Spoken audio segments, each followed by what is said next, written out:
Kia ora, ko whasmitaho. Ngā mai ki te whare, welcome to the House. In Parliament's penultimate week of the year, you might imagine MPs spend their days lurching tipsily from one Christmas function to the next, as Yuletide bows are pinned on the government's now closed agenda, and the mood turns to Christmas mince pies and beach cricket. Sadly, that is about as far from the action in the House this week as you can imagine. If MPs managed to attend any Christmas functions, they very likely fell asleep in a corner, and not because of the festive libations. The reason for the lack of fest in the festive warm-up is that one of the first things that happened this week was this. The Clerk has been informed of the introduction of 9 bills. Crimes Amendment Bill, introduction. Climate change response, 2050 target and other matters. Introducing 1 or 2 new bills a week might be more usual, in a week where any new bills are introduced at all.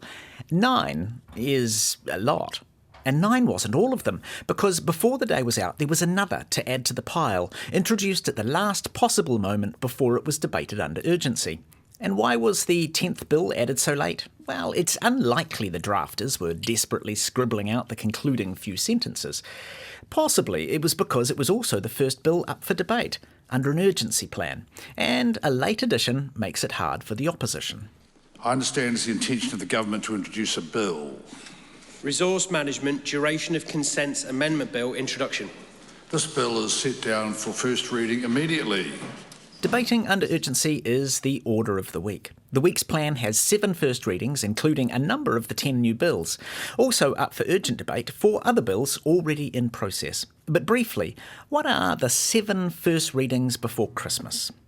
The Mystery Bill extends expiring resource consents until the end of 2027, while the government's new RMA plans kick in. It's very sad that we are once again in this House in an all-stages urgency bill.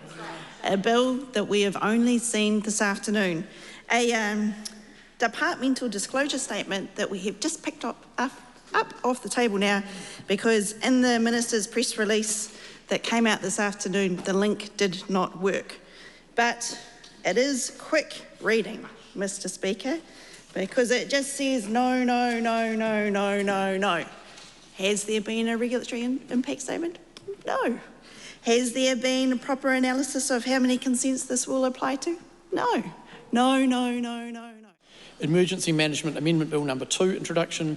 This bill makes changes to both national agency and local body powers in regard to national and regional emergencies. Arms Bill, introduction. The Arms Bill replaces the Arms Act 1983. It says that it, quote, reduces the burden on licence applicants, licence holders and the arms regulator. In fact, it replaces the arms regulator, removing it from the police.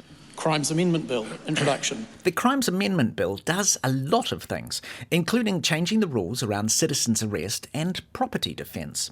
It changes offences and penalties around people trafficking and people smuggling, and slavery offences. It creates new offences for assaults on first responders or corrections officers, and it makes it worse, sometimes, to kill someone when they didn't see it coming, and also to undertake theft in a, quote, offensive, threatening, insulting or disorderly manner. Polite theft only, please.